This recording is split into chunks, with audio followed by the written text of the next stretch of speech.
En agosto de 2018 construimos la siguiente reseña en torno a la filosofía griega que pasamos a su lectura. Sobre filósofos griegos de los sofistas Aristóteles. Texto de 2017 de los profesores Álvaro Vallejo y Alejandro G. Vigo. Una reseña de un libro es una variante argumentativa del tipo descriptivo de las secuencias de tipo expositivo entre los discursos, esto es, un subgénero discursivo.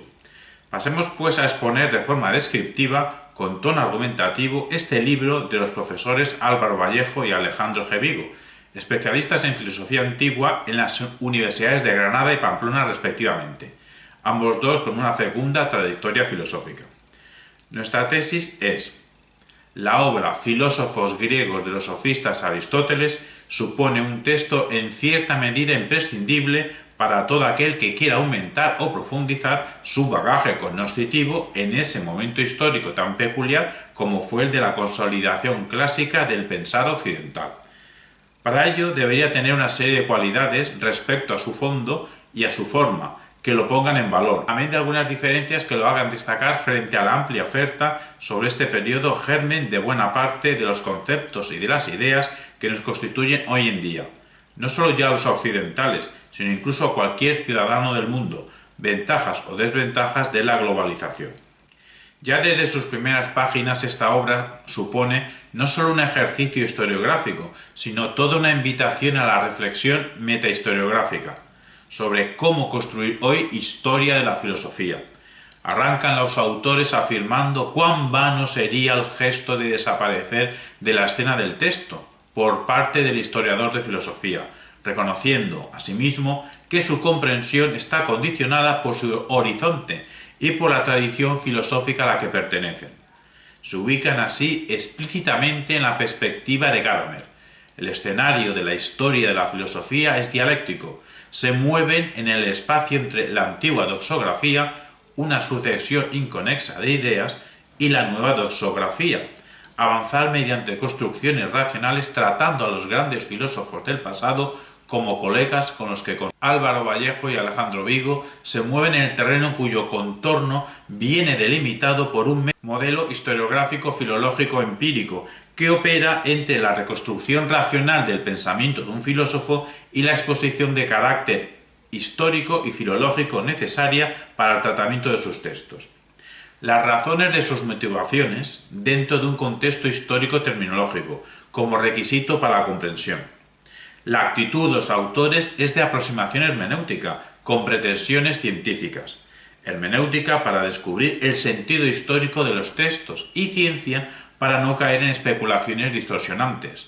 En la historia de la filosofía rigurosamente construida no hay sitio para ese fenómeno tan antiguo conocido ahora como posverdad. Álvaro Vallejo y Alejandro Vigo han pretendido ser cercanos a los pensadores, y en verdad que lo han conseguido, con una reemisión constante a los textos, pero no como una mera exposición resumida, sino como un tratamiento fruto de un esfuerzo interpretativo en diálogo con la literatura especializada más relevante.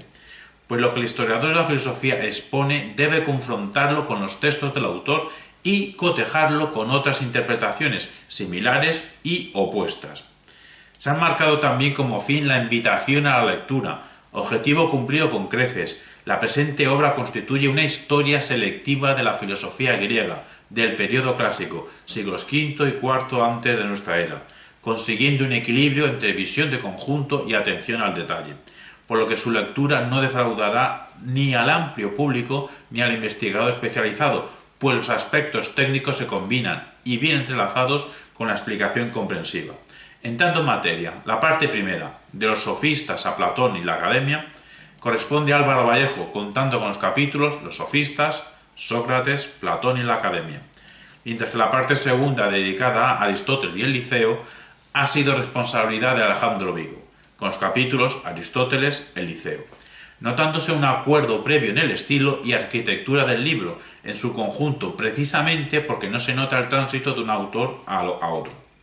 No nos corresponde a nosotros desplegar de forma sintética los contenidos desarrollados, pero sí vamos a dejar unas notas de punto que nos han llamado especialmente la atención, para que se aprecie la actualidad de estos pensadores clásicos y por ende la idoneidad de este volumen como medio de acceso primero, como mapa mental para poder movernos luego por la filosofía griega, sabiendo dónde están los focos de iluminación de aquellos aspectos vigentes que a cada lector subjetivamente le pueda interesar adentrarse.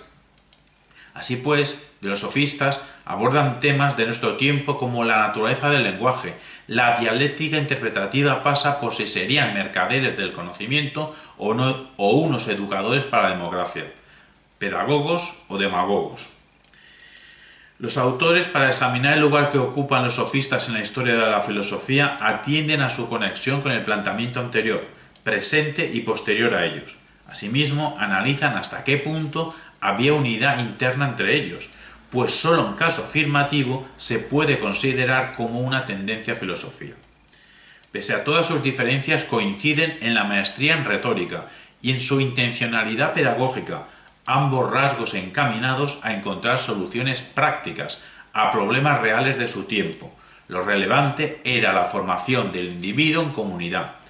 A nivel de contenido, ninguno de los siguientes temas, candidatos a ser puntos de encuentro, es común a todos los sofistas.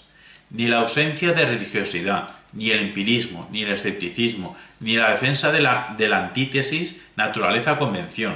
Con todo, a nivel formal sí que hay un rasgo compartido, el método antilógico, la enseñanza de la posibilidad de esgrimir argumentos opuestos sobre cualquier asunto.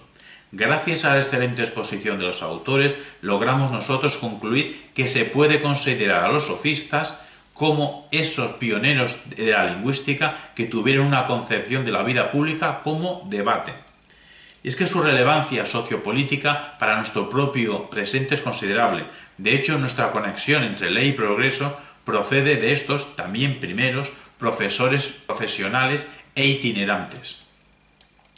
Su magisterio se hacía visible a través de la enseñanza de lo que empezó como una técnica de expresarse en público, la retórica, y acabó produciendo, tal y como nos explican los autores, una epistemología, una teoría de argumentación y una teoría del lenguaje, aunque sea a un nivel todavía incipiente. La sofística como praxis teórica o teoría práctica. Estudiaron desde una actitud de rigor conceptual la expresión más correcta, argumentativa, y eficaz, persuasiva, tanto del pensamiento como de los estados afectivos, todo ello para conocer y luego utilizar comunicativamente potencialidades que esconden el lenguaje. La iluminadora descripción crítica que en este libro hemos encontrado de los sofistas, más allá de los lugares comunes de relativismo y escepticismo con los que se les asocia, nos ha abierto a los materiales que nos han facilitado concebir a los sofistas como analistas expertos en estrategias discursivas, en concreto estrategias argumentativas, persuasivas y comunicativas. Tras este recorrido por la sofística, los autores no cierran explícitamente la cuestión que abrieron respecto a si presentan suficiente unidad interna como para ser considerado su movimiento intelectual. Interpretamos su silencio como una invitación a que seamos los lectores los que nos posicionemos sobre el asunto. A continuación se centran en Sócrates, figura filosófica que lleva incorporada el problema socrático, relativo al hecho de que, como no escribió nada, hay dudas acerca del contenido fidedigno de sus proposiciones. Problema que parece irresoluble. Los autores abordan esta dificultad hermenéutica mediante la exégesis comparativa de las distintas fuentes. La concepción que tengamos sobre Sócrates determinará la que tengamos sobre Platón. Sostienen los autores que en los llamados diálogos socráticos de Platón hay una filosofía y una metodología distinta a la que hay en los diálogos posteriores, pero los interpretan en función de los diálogos posteriores, como si los diálogos socráticos fuesen la exposición de una problemática que se resolverá con la metafísica platónica de madurez. Aristóteles nos muestra un Sócrates que no coincide con el Sócrates de los diálogos de madurez, un Sócrates que no concibió la teoría de las ideas. Su aportación a la historia de la filosofía sería el razonamiento inductivo y las definiciones universales. Para los autores, aunque sea muy difícil separar en los diálogos lo socrático de lo platónico, si no encontramos en estas conversaciones el espíritu de Sócrates, que ha merecido pasar a la historia de la filosofía, no lo encontraremos en otro sitio. Los puntos fundamentales de la herencia socrática recibida, a juicio de Álvaro Vallejo, serían su papel destinado a la razón y a la verdad, la racionalidad como camino construido con preguntas relevantes hacia la certeza, El saber se establece con el método examinar más refutar. Una concreción de este racionalismo socrático sería su intelectualismo moral, la consideración de las virtudes como razones. Gracias a la exhaustiva y contrastada exposición que realizan de Sócrates, los lectores del siglo XXI podemos hallar en este pionero de la oratoria filosófica una referencia, el ideal dialógico como método para llegar a la verdad. Siguiente paso en este recorrido sobre los clásicos griegos es Platón, optando los autores por la acción hermenéutica de una lectura unitaria de su obra, sin que por ello nieguen en Platón una evolución en su pensamiento. Esto les obliga a abordar los temas metafísicos, nosológicos, psicológicos, políticos, de diálogo en diálogo. Apuestan por la inspiración política de la filosofía platónica. Como Platón escribió diálogos y no tratados, su pensamiento nos ha llegado de forma fragmentaria. Ante esta dificultad, los autores aconsejan al lector que recurra tanto a la estrategia hermenéutica unitaria como a la evolucionista, y presuponer unidad allí donde sea posible, pero también reconocer las discrepancias allí donde no pueda negarse. Álvaro Vallejo comparte la idea de que Platón nunca rechazó la teoría de las ideas trascendentes, aunque exploró críticamente sus lagunas y dificultades en la vejez. Otra complejidad hermenéutica que conlleva Platón es la existencia de una tradición esotérica platónica referente a enseñanzas de Platón no recogidas en los diálogos y que dejan en un estatuto peculiar el cuerpo dialógico y en general la escritura frente al discurso oral, como si diese prioridad a la oralidad frente a lo escrito. Los autores se manifiestan en el sentido de que, por un lado, no parece prudente negar los testimonios aristotélicos de unas doctrinas no escritas de Platón, pero, por otro lado, la tradición indirecta no está libre de contradicciones y de sospechas. Además, lo oral no puede tener la última palabra para dirimir sobre lo escrito. Álvaro Vallejo nos ofrece una descripción detallada y documentada de todos los entresijos conocidos acerca de la Academia de Platón, un centro con una doble función: la investigación científica por un lado y el estudio para poner el saber al servicio del Estado.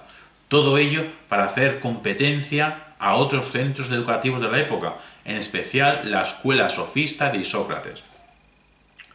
La parte segunda de la obra está dedicada a Aristóteles y el Liceo, un filósofo de total vigencia, especialmente sus estudios de la argumentación y de la oratoria, pues en términos actuales se puede decir que Aristóteles puso el centro de su atención sobre el lenguaje en su dimensión pragmática.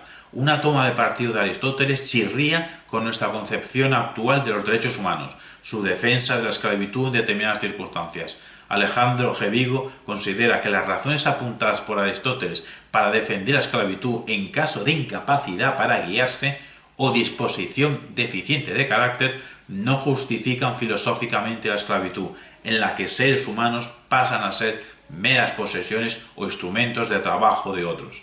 Esta aportación apunta a la actitud crítica con la que los autores articulan su proyecto. Valoran que Aristóteles haya inaugurado un peculiar modo de autocomprensión de la filosofía, que tendrá una larga tradición, la concepción fundacionista, en referencia a unos principios últimos, del saber en general y del saber filosófico en particular, que no se ha visto cuestionada en su convicción nuclear hasta el pensamiento posmetafísico de los 60 del 20, un descrédito que descansa en el error de identificar fundacionismo con sus variantes decididamente deductivistas. Asimismo, estiman positivamente que Aristóteles haya sido el principal iniciador de la concepción arqueológica de la filosofía y el pensador al que debemos la introducción de la noción de principio, como un concepto técnico básico y fundamental.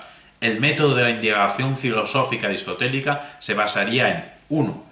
La exigencia de la congruencia entre el explanans y el explanandum. Aristóteles es el primer representante de un tipo de pensamiento sustancialista y esencialista. Y en 2. El pluralismo metódico. Asume diferentes modos de acceso, específicos para cada clase de objetos, y es que Aristóteles reaccionó frente a la concepción matematizante del saber de los seguidores de Platón. Nos explica Alejandro G. Vigo que el modo en que Aristóteles procede en sus indagaciones filosóficas es una peculiar combinación de análisis del lenguaje y fenomenología.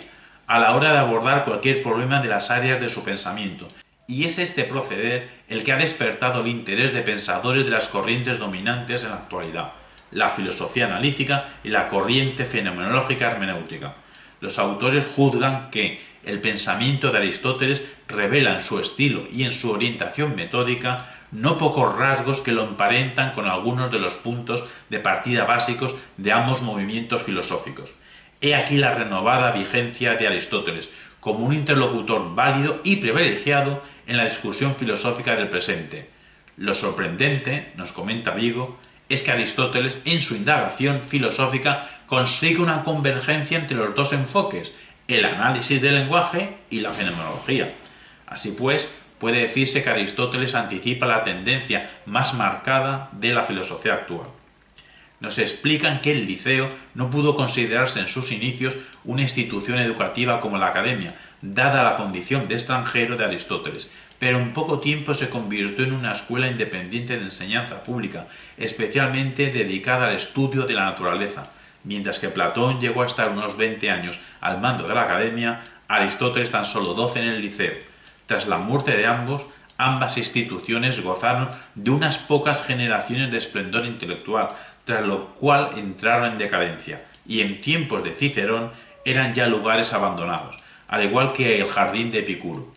Los autores nos narran con mucha atención a los detalles organizativos, didácticos e institucionales los avatares de ambos dos centros de enseñanza de élite y de sus distintos directores. Una de las diferencias positivas de este texto sobre clásicos de la filosofía griega respecto a otros es su metodología comparativa.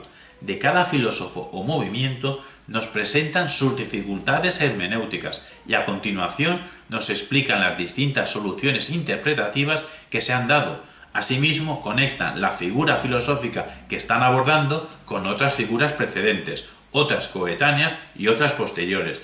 Y finalmente, o en el transcurso de la exposición, dejan claro su juicio al respecto. Su narración adquiere, por todo este proceso, un tono argumentativo.